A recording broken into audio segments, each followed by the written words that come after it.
오늘 우리에게 주시는 하나님 말씀은 창세기 35장 1절에서부터 8절까지 말씀입니다.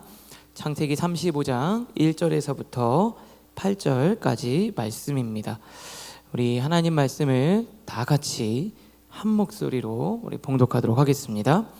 하나님이 야곱에게 이르시되 일어나 베델로 올라가서 거기 거주하며 내가 내 형 에서의 낯을 피하여 도망하던 때에 내게 나타났던 하나님께 거기서 제단을 쌓으라 하신지라. 야곱이 이에 자기 집안 사람과 자기와 함께한 모든 자에게 이르시되 너희 중에 있는 이방 신상들을 버리고 자신을 정결하게 하고 너희들의 의복을 바꾸어 입으라.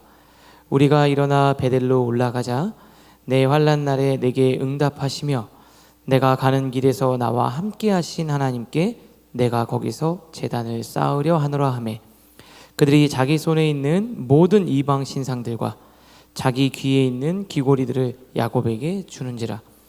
야곱이 그것들을 세겜 근처 상수리 나무 아래에 묻고 그들이 떠났으나 하나님이 그 사면 고울들로 크게 두려워하게 하셨으므로 야곱의 아들들을 추격하는 자가 없었더라.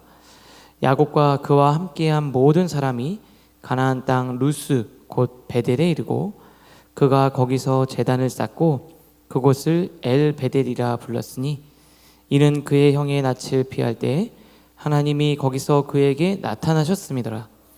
리브가의 유모 드보라가 죽음에 그를 베델 아래 있는 상수리 나무 밑에 장사하고 그 나무 이름을 알론바굿이라 불렀더라. 아멘. 오늘은 다시 베델로 올라가는 야곱이란 제목으로 하나님 말씀 전하도록 하겠습니다. 우리가 야곱을 6번째 야곱에 대한 말씀을 다루고 있어요. 출생부터. 지난주에는 약복강가에서 하나님을 만나고 하나님과 씨름하고 결국 그 야곱이란 이름이 이스라엘로 바뀌게 되는 그 여정을 계속해서 살펴보고 있습니다. 이제 거의 야곱의 이야기의 이제 마지막을 다 다루고 있는데 이쯤에서 우리가 한번 생각해 볼 점이 있어요. 아주 중요한 겁니다. 여러분들에게 한번 질문을 해볼게요. 야곱이 하나 넘겨주시면 야곱이 갈망했던 게 뭘까요? 야곱이 갈망했던 거, 야곱이 간절히 원했던 거, 간절히 바란 게 뭘까요? 뭘 가장 갈망했나요? 야곱이? 네, 축복을 가장 갈망했습니다. 야곱이 정말 원한 건 한 가지였는데 그게 바로 축복을 갈망했어요. 그토록 원했습니다. 제가 말씀을 준비하면서 이 축복이란 단어를 검색을 딱 했어요. 성경에서. 그랬더니 103회가 등장을 합니다. 축복이란 단어가 성경 전체 구약에만 84회가 등장을 하는데 야곱과 관련해서 31번이 쓰였어요. 그러니까 성경 전체에 축복이 103회라, 축복이란 단어가 103회가 쓰이는데 거의 3분의 1이 야곱과 관련해서 쓰여져 있다는 거예요. 그러니까 야곱하면 축복을 상징될 정도로. 그래서 야곱은 축복을 가장 원했습니다. 그래서 야곱의 삶을 생각해 보면 이 축복이 무엇인지를 깨닫고 진짜 축복의 의미를 정의해가는 과정이 야곱의 인생입니다. 오늘 말씀은 그 야곱의 인생의 축복을 정의하는 과정의 정점에 해당하는 본문이에요. 굉장히 중요합니다. 오늘 이 말씀을 통해서 하나님이 여러분들에게 들려주시는 메시지가 야곱이 아니라 나에게 들려지는 메시지로 들으시는 은혜가 있기를 바랍니다. 첫 번째는요, 같이 읽겠습니다. 시작. 그토록 원했던 축복, 하나님이 없으면 아무것도 아닙니다. 이게 바로 야곱이 평생 얻은 결론입니다. 야곱이 갈망한 축복, 원하던 삶, 그토록 갈구했던 인정, 사랑, 그런데 그것을 다 손에 쥐어봤지만 그것을 주시는 하나님이 없으면 그 축복은 아무것도 아니라는 것을 야곱은 깨닫게 되는 거예요. 오늘 본문 1절 말씀을 다시 한번 제가 읽어보겠습니다. 하나님이 야곱에게 이르시되 일어나 베델로 올라가서 거기 거주하며 내가 내 형의 에서의 낯을 피하여 도망하던 때에 내게 나타났던 하나님께서 거기서 제단을 쌓으라 하신지라. 지금 하나님께서 야곱에게 나타나서 뭐라고 말씀하시냐면 일어나서 베델로 올라가라. 즉 야곱이 있는 이곳은 세겜이라는 땅인데 세겜이라는 땅에서 자리에서 일어나서 베델로 옮겨가라고 말씀하시는 거예요. 베델로 이동하라고 말씀하시는 거예요. 우리가 지난주에 야곱의 이야기를 보면서 야곱이 야복강가 브니엘이라고 하는 그곳에서 천사와 씨름하고 하나님이 이름을 바꿔주셨잖아요. 그리고 난 다음에 야곱이 어디로 이동하냐면 숫곳이라는 곳으로 이동을 합니다. 숫곳. 거기서 잠깐 거주했다가 야곱이 형은 에서와 만난 다음에 에서는 어디로 가냐면 세일산으로 가고 저는 조금 이따 가겠습니다 하고 야곱은 어디로 가냐면 세겜이라는 지역으로 이동해요. 여기 지도에 나오는 것처럼 세겜이라는 지역으로 가서 거기서 정착합니다. 이게 세겜이라는 지역이 어떤 데인지를 이해해야 하지만 오늘 말씀은 여러분들이 충분히 또 영적으로 다가올 수 있을 것 같아요. 세겜은요 당시 굉장히 매력적인 곳이었어요. 아주 매력적인 곳이었습니다. 첫 번째로는 이 물과 목초지가 아주 풍부해요. 물과 목초지가. 그러니까 뭐에 되게 유리하냐면 대규모 목축, 양을 기르는데 굉장히 유리한 지역이었습니다. 야곱이 뭐 전문가일까요? 야곱은 뭐 전문가입니까? 목사님, 야곱은 이 사기치는 거 전문가 아닌가? 야곱의 그냥 삶이 그런 거고요. 실제로 야곱은 먹고 살 때 어떠한 이 기술이 있을까요? 양을 치는 기술이 있는 거예요. 삼촌 라반의 집에서 수십 년간 그것을 배워왔고 거기서 되게 자기의 재능을 발견한 거예요. 그러니까 야곱은 딱 세겜이라는 곳을 가고 싶었어요. 왜냐하면 나는 양 치는 기술이 있는데 저기 가면은 양을 치기에 너무 적합한 거예요. 딱 보기에 양치기 너무 좋은 땅이었습니다. 그래서 자기가 해온 이 일들을 이어서 계속해서 경력을 이어가고 성과를 내기에 너무 좋은 지역이어서 세겜을 선택하고 그쪽으로 간 거예요. 또 하나 세겜은요, 두 번째는 가나안의 이 정치적, 경제적, 종교적 문화의 중심지였어요. 여러분, 살기가 좋다라는 거는 사람들이 많이 모이고 거기가 발달한다는 거예요. 그리고 그 지역에 좀 유력한 사람들이 모여 사는 곳이에요.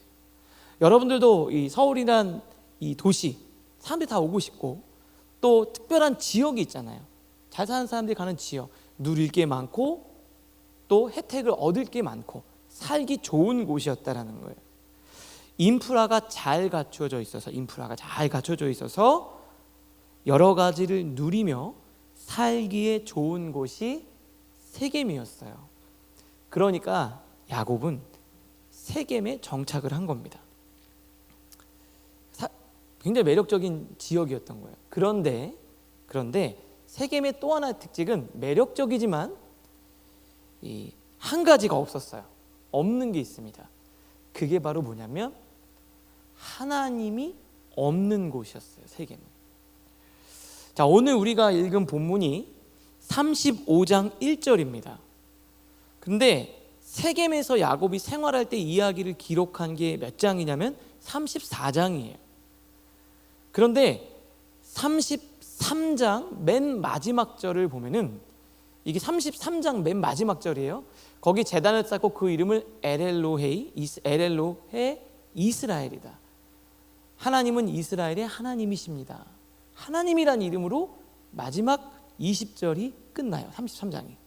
그리고 34장 넘어서 35장은 하나님이 야곱에게 이르시되, 하나님이 다 등장하지만 중간에 34장은 세겜에서 생활할 때 내용을 기록한 34장은 아무리 찾아봐도 하나님이란 단어는 나오지가 않습니다. 세겜은 어떤 곳이냐면 매력적이고 모든 게 다 있지만 하나님은 없는 곳이 세겜이에요. 세겜은 매력적인 곳이지만 하나님과의 감격은 전혀 없는 곳이 세겜입니다. 그런데 주님이 뭐라 그래요? 그 세겜을 떠나서 어디로 가라고 합니까? 베델로 가라 그래요. 그럼 베델은 어떤 곳이냐? 오늘 본문 1절에 보니까 베델로 가라, 거기서 살아라. 그 장소를 이렇게 설명합니다. 내가 내 형 에서의 낯을 피하여 도망하던 때에 내게 나타난 하나님께 거기서 제단을 쌓으라. 거기에는 뭐가 있어요? 하나님과의 감격이 있는 곳이 베델입니다. 세겜은 매력적이지만 하나님이 안 계신 곳, 베델은 살기에는 좀 부족하고 척박하지만 하나님과의 감격이 있는 곳. 하나님은 세겜에서 떠나 베델로 가라고 지금 야곱에게 말씀하시는 거예요. 야곱이 보기에 세겜은 좋은 곳이었어요. 그러나 하나님이 볼 때는 야곱에게 좋은 땅이 아니었습니다. 야곱이 볼 때는 하나님은 없지만 매력적인 세겜에서 사는 게 더 복된 인생일 것 같았어요. 그런데 하나님은 반대입니다. 여러분, 오늘 정말 꼭 기억하셔야 돼요. 야곱이 그토록 바라고 갈망했던 축복이요, 하나님이 없으면 그 축복은 아무것도 아닙니다. 하나님이 계시고 감격이 있고 말씀이 들리는 베델이 진짜 우리에게 유익한 축복의 땅이라는 것을 여러분들 꼭 기억하실 수 있기를 바랍니다. 제가 올 한 봄에 동생이랑 이제 이런저런 대화를 나누다가 제가 아주 중요한 걸 깨달은 경험이 있어요. 제 동생이 몇 년 전에 저희 이제 아버지를 제 동생이 모시고 사니까 전세금이 계속 오르니까 이제 집을 계속 이사를 다니기 너무 힘든 거죠. 아버지가 70세가 넘으시고 연로하시고. 그래서 이제 그러다가 그냥 무리를 해서라도 아버지가 남은 여생 동안 좀 편하게 계실 수 있도록 집을 하나 장만해야 되겠다. 그래가지고 정말 어떻게 해서 대출을 정말 받을 수 있는 데서 받아서 집을 구매를 했어요.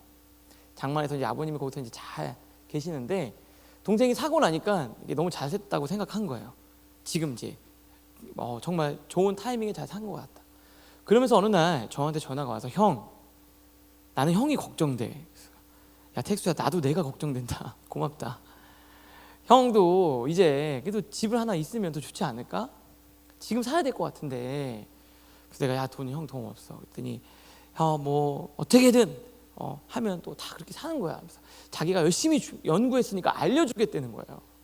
그러면서 형은 이제 애도 둘 있고 또 이제 경제적인 부분도 이렇게 여유롭지가 않으니까 살 수 있을 것 같다는 거예요. 그래서 막 여기가 어떠냐 저기가 어떠냐 막 정보를 보고 나중에 그러더라고요. 아, 형 좀 알아봤어? 나 바쁜데 하고 있는데 형도 좀 알아봐야지. 아, 알았어. 그러면서 막 뉴스도 보고 뭐 찾아봤는데, 이게 이제 알아보다 보니까 문제가 생겼어요. 여러분 뭔지 아세요? 제가 목사잖아요. 목회자면은 말씀에 막 감동이 되고 가슴이 뜨거워야 되는데, 가슴은 차갑게 식고요, 머리가 하루 종일 뜨거운 거예요. 머리가 그냥 뜨겁고 생각은 복잡하고 말씀을 읽어도 감동이 하나도 없는 거예요.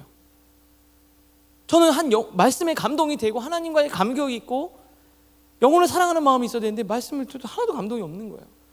그래서 그 머리만 막 뜨거워지는 거예요. 그래서 제가 도저히 안 될 것 같아서 동생한테 얘기했어요. 야, 형 가슴을 띄워야지. 형은 목사가 사역을 하는데 가슴이 뛰는 게 아니라, 뜨거운 게 아니라 머리만 뜨거워서 안 되겠다. 형 그냥 포기할게. 네가 잘 돼서 형 도와줘라. 이렇게 얘기를 했어요. 하나님의 사람은 하나님으로 인한 감격이 있는 것 자체가 축복이에요, 여러분.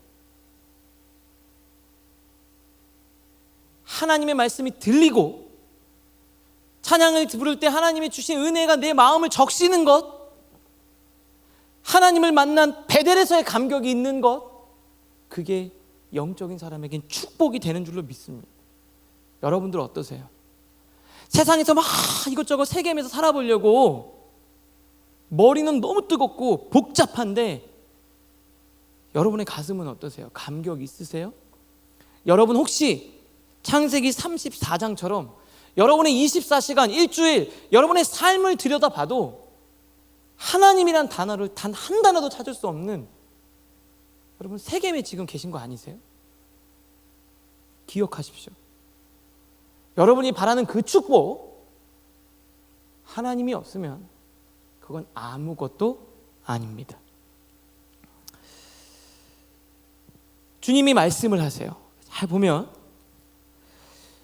야곱에게 나타나서 뭐라고 얘기하냐면요, 세겜에서 베델로 어떻게 가라 그러죠? 올라가라, 이렇게 이야기를 합니다. 그런데 지도를 잘 보면은 여러분 어떻게 돼 있습니까? 세겜이 위에 있고 베델이 아래에 있어요. 그런데 베델로 내려가라 하지 않고 베델로 올라가라 그랬어요. 여러분 올라가다라는 표현을 쓰면 어떻게 합니까? 보통 서울에서 지방으로 내려간다고, 지방에서 서울로 올라간다고 해요. 심지어 지도상에 이걸 위도라 그러나요? 위도, 이게 위도죠? 이게 위도잖아요. 위도가 더 위에 있는 데로 가도 뭐 파주로 올라갔다 파주로 내려갔다 파주에서 서울로 올라왔다라고 얘기를 해요. 더 위쪽에 있어도 중심을 올라갔다라고 이야기합니다. 세상에서 보면은 베델은 척박한 땅이에요.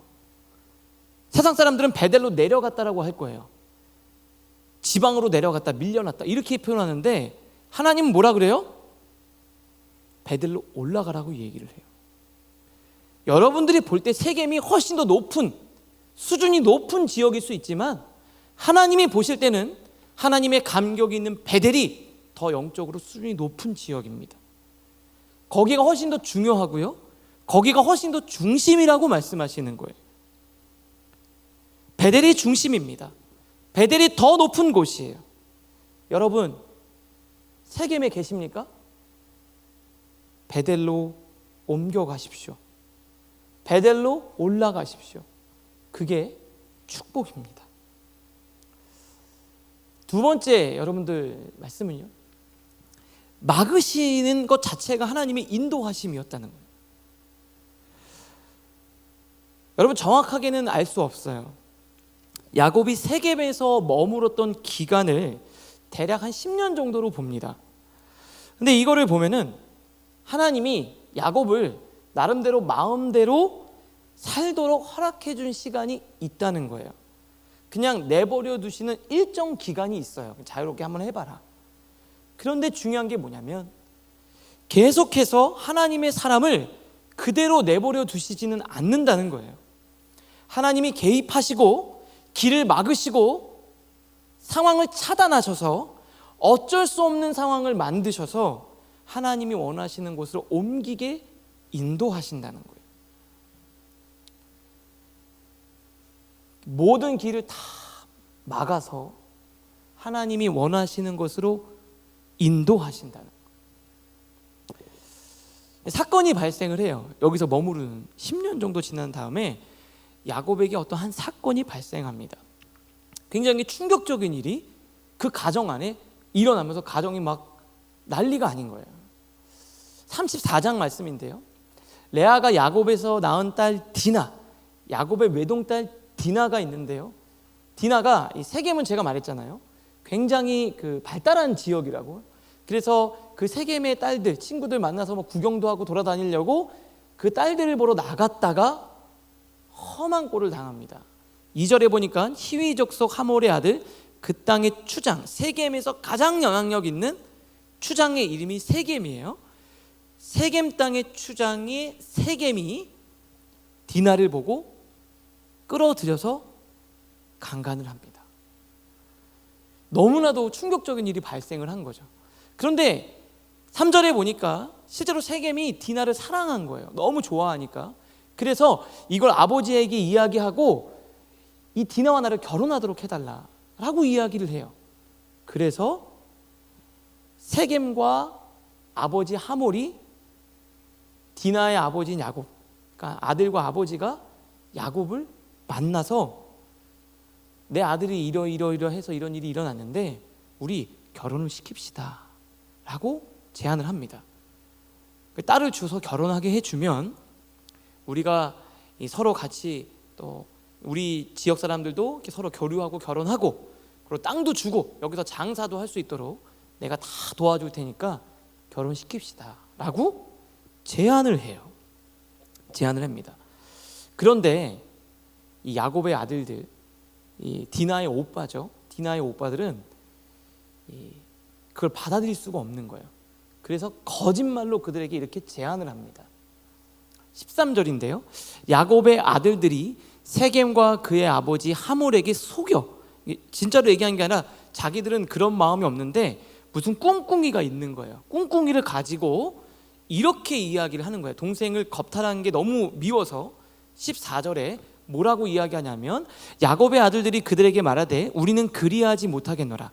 할례 받지 아니한 사람 우리 누이를 줄 수 없다. 우리는 수치가 된다. 그러니까 할례 받지 않은 사람에게 줄 수가 없다. 그러니까 너희들이 이와 같이 하면 우리가 허락하겠다. 이와 같이가 뭡니까? 너희 중에 남자들이 다 할례를 받으면 우리 누이를 주고 결혼하겠다라고 이제 제안을 해요. 그런데 이 제안이 속임수인 거죠. 근데 이 이야기를 듣고 세겜이 좋다고 생각해서 돌아와서 지역 사람들에게 다, 추장이 리더니까 다 이야기하고 우리가 다 할례를 받자.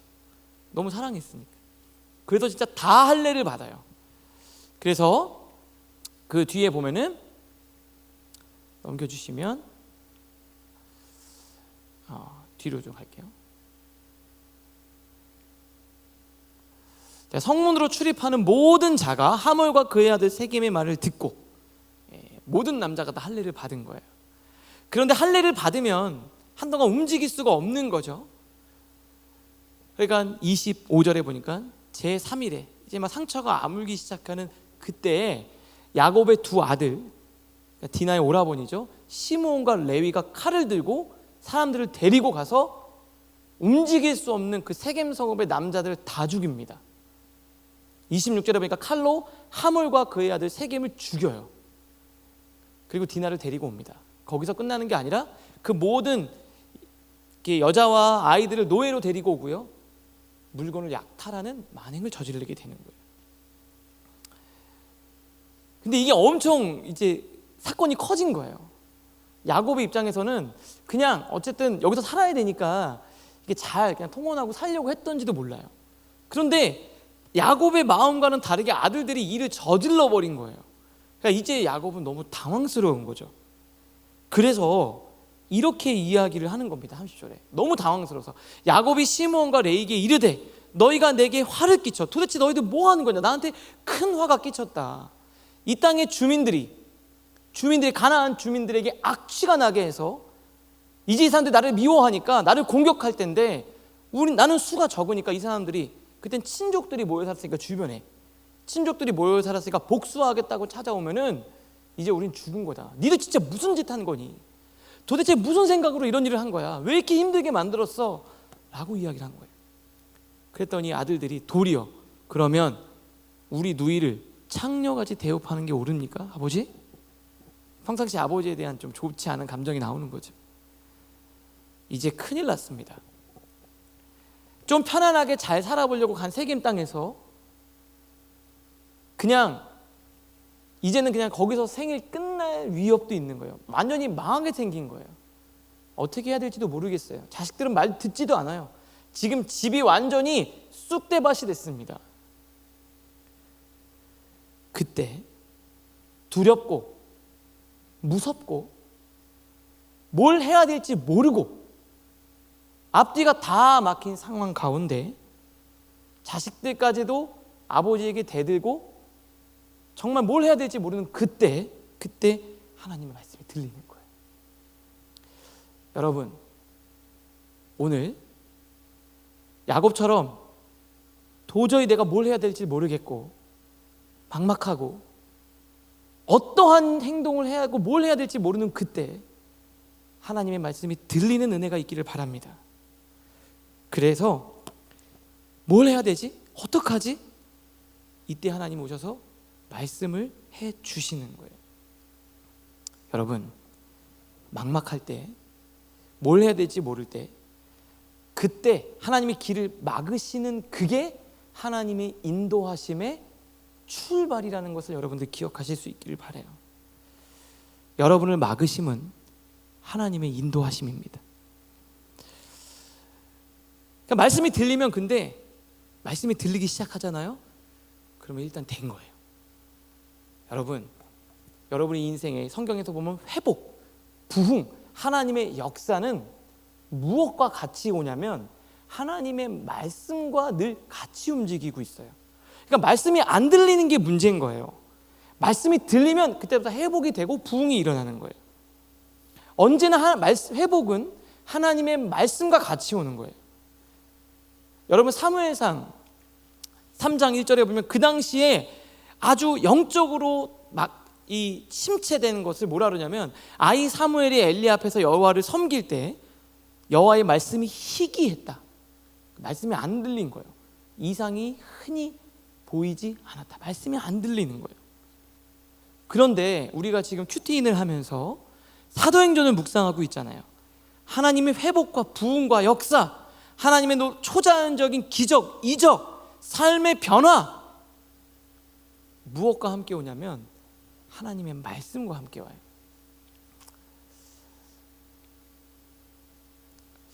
사도행전 6장 7절입니다. 하나님의 말씀이 점점 왕성하여, 하나님의 말씀이 점점 왕성하여 예루살렘에는 제자 수가 더 많아지고 허다한 제사장의 무리도 이도에 복종하니라. 사도행전 12장 24절.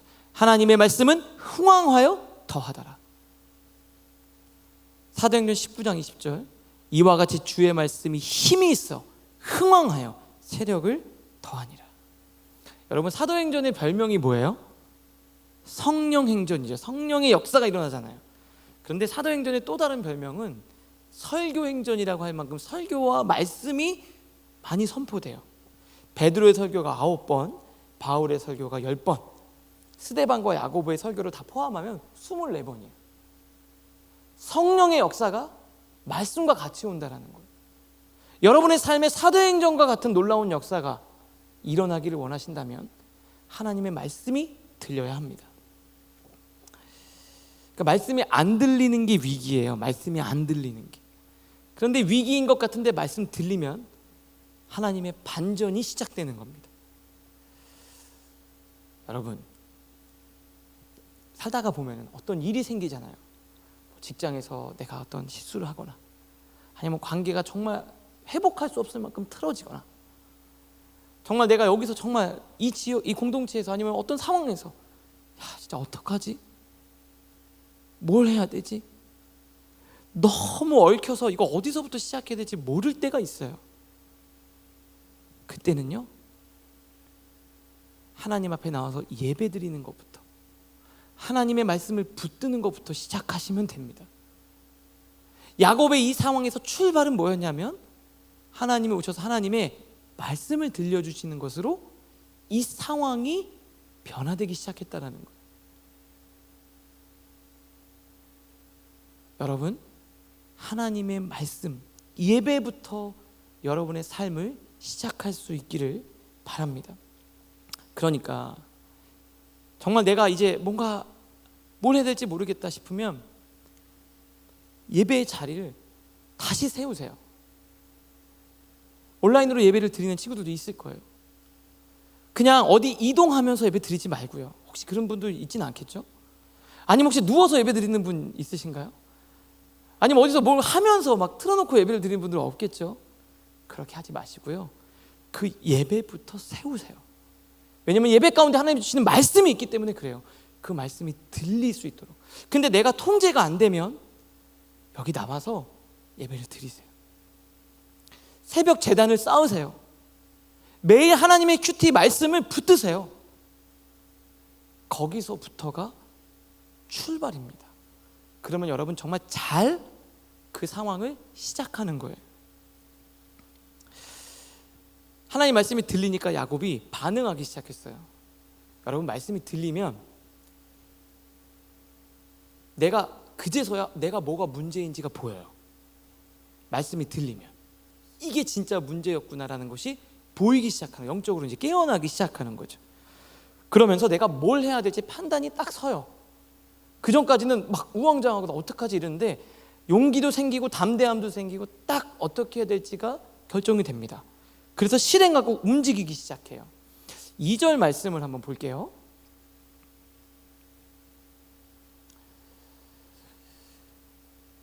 네, 2절 말씀을 한번 보겠습니다.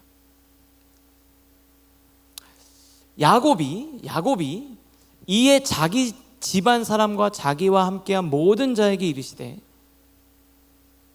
이르되 너희 중에 있는 이방 신상을 버리고 자신을 정결하게 하고 너희들의 의복을 바꾸어 입으라.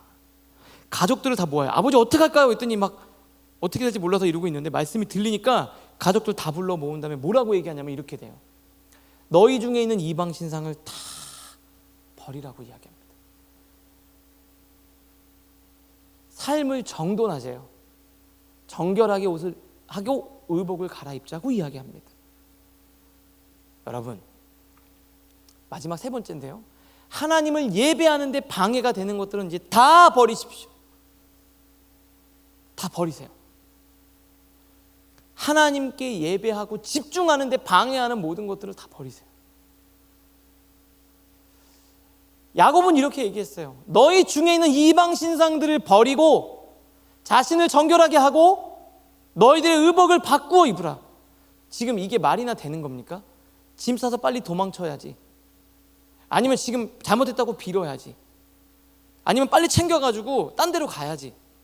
지금 이게 말이 되는 겁니까? 근데 말씀이 들리니까 영적으로 깨어나니까 뭐가 문제였는지가 드러나는 거예요. 여러분, 여러분의 삶을 이쯤 됐으니까 이제 한번 또 올해가 거의 마무리되면서 하반기를 준비하면서 삶을 정리정돈하고 싶죠. 그러면 정리정돈의 의미가 뭔지를 알아야 돼요. 자, 정리와 정돈이라는 말이 있어요. 근데 정리정돈이 안 됐잖아요. 나 지금 정리정돈이 안 됐어. 그게 뭐냐면 두 가지 의미가 있어요. 첫 번째는 정리의 의미가 있어요. 여러분, 정리라는 게 뭐냐면 문제가 되거나 불필요한 것을 버리는 게 정리예요. 안 좋은 것 버리는 거예요. 나쁜 관계 끊는 거예요. 방해하는 것, 그것들을 내려놓는 거예요. 정리하십시오. 두 번째, 정돈이에요. 정돈은 뭐냐면요, 자리를 만들어주는 게 정돈이에요. 이게 어디에 있어야 되는 건지를 맞춰서 그 자리를 만들어서 그 자리에 놔주는 거예요. 여러분이 지금 버릴 거 버리고 여러분이 어디에 있어야 되고 내가 이 시간에 뭘 해야 되는지 자리를 잡아주시는 거예요. 여러분, 주일날 어디에 있어야 됩니까? 여러분의 생각의 중심이 어디 있어야 돼요? 여러분, 하나님의 사람이잖아요. 우리 하나님의 아들, 딸들이잖아요. 말씀 먹고 사는 거잖아요. 그 중심에 뭐가 있어요? 자리를 다시 잡아주는 거예요. 여러분, 삶을 정리정돈하려면 버리고 자리를 잡아주는 것, 이 두 가지가 다 필요한 겁니다. 여러분, 정말 하나님의 축복이 넘치는 청년들이 될 수 있기를 바라요. 시편 1편 말씀 이렇게 돼 있어요. 복 있는 사람은 악인들의 꾀를 따르지 아니하며 죄인들의 길에 서지 아니하며 오만한 자들의 자리에 앉지 아니하고 오직 여호와의 율법을 즐거워하여 그의 율법을 주야로 묵상하는도다. 복 있는 사람이 되려면 내가 좋은 것 한 가지를 하기 위해서 버려야 할 것, 하지 말아야 할 것, 그게 악인들의 길을 따르지 않는 것, 죄인들의 길에 서지 않는 것, 오만한 자리에 앉지 않는 것, 버릴 게 3개라는 거예요. 여러분, 버리실 수 있기를 바라요. 왜 자리를 못 잡아요? 여러분이 못 버려서 그래요. 하나님께 예배하고 하나님의 말씀을 듣고 하나님과의 관계를 잘 맺는데 방해되는 게 있다면 그것들을 오늘 버리실 수 있기를 바라요. 오늘 말씀 아까 우리 보면 굉장히 재밌는 표현이 하나 있어요. 아까 2절 말씀에 이렇게 돼 있어요. 너희 중에 있는 이방 신상들을 버리래요. 이방 신상들, 복수로 표현되어 있습니다. 그러면 이방 신상들이 많다는 거예요, 적다는 거예요? 많이 있다는 거예요. 야곱이 처음에 세겜 땅에 들어올 때는 이방 신사 하나 갖고 들어왔어요. 그러니까 자기 아내가 라헬이 아버지 라반에서부터 드라빔 그거 하나 가지고 몰래 가지고 들어오거든요. 그거 하나 가지고 들어왔어요. 시작할 때 하나였어요. 이방 우상, 내 마음의 우상이 하나로 시작했는데 어느 순간 돌아보니까 이방 신상들이 되어버렸어요. 여러분 그 하나 타협했어요. 그런데 어느 날 때 내가 말씀 듣고 정신 차리고 보니까 내 삶에 하나님을 방해하는 것들이 그렇게 많은 거예요. 너무 멀어진 거예요. 내가 잠깐만 이거 하나만 이렇게 시작했는데 어느 순간 내 삶을 보니 하나님으로부터 방해하는 것들이 너무 많아졌어요. 주님이 말씀하세요. 이방 신상들을 다 버리라는 거예요. 잠깐 하나님과 떨어져 있으려고 했는데 너무 멀어졌어요. 잠깐 내가 예배를 이런 형태로 드리려고 했는데 이제는 정말 걷잡을 수 없을 만큼 하나님과 멀어졌어요. 하나님과 찬양하며 감격했던 그 감격, 약속, 목사님 제가 그때 어떻게 기도했는지 기억이 안 나요. 제가 이 찬양 부를 때 옛날에 눈물이 났었는데 지금 아무런 감격이 없어요. 너무 멀어졌어요. 하나님 방해하는 거 오늘 다 버릴까요? 하나님 앞에 나아갈까요? 그 주님께 나아가실 수 있기를 바랍니다. 제가 말씀을 묵상하면서 우리 청년들을 한번 생각해 봤어요. 청년들이 정말 기도하니까, 간절히 기도하니까 하나님이 또 그들의 삶의 기도 제목 하나씩 들어주는 청년들이 있어요. 헌신하고 기도하고 하면서 하나님 제 인생에 복을 주시면 제가 정말 하나님께 감사하며 섬길게요. 그랬더니 하나님이 복을 열어주셨어요. 때로는 직장의 길도 열어주시고, 또는 사업의 문도 열어주시고, 진로의 문도 열어주셨어요. 하나님은 그 약속을 지키셨어요. 여러분이 약속 지키실 때가 된 거예요. 야곱은요, 내가 고향 땅으로 돌아올 수 있게만 해주면 제가 이 베델에서 단을 쌓고 하나님을 예배하겠습니다. 하나님은 그 약속 지키셨는데 야곱은 그 약속을 잊어버렸어요.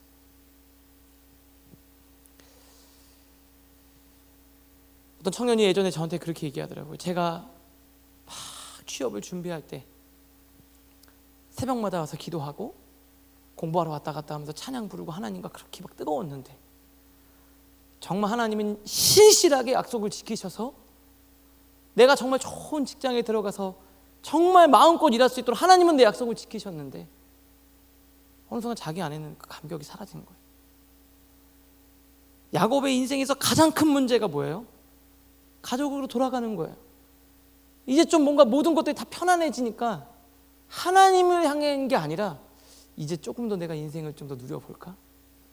여러분 정말 하나님이 여러분의 약속을 지키셨을 때 무슨 생각이 들어요? 나 이제 돈 모아서 집 사야지. 내가 정말 이렇게 해서 내가 더 다음 걸 해야지. 하나님 요거 조금만 더 기다려주세요. 그리고 여러분 세겜 땅에 지금 머무르고 있지는 않은가요?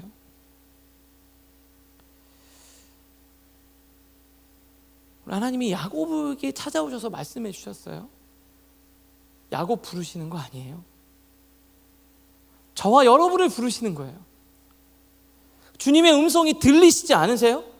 이거 나에게 주시는 말씀이라고 하나님이 내 심령에 들려주는 말씀으로 들리지 않으세요? 일어나 베델로 올라가서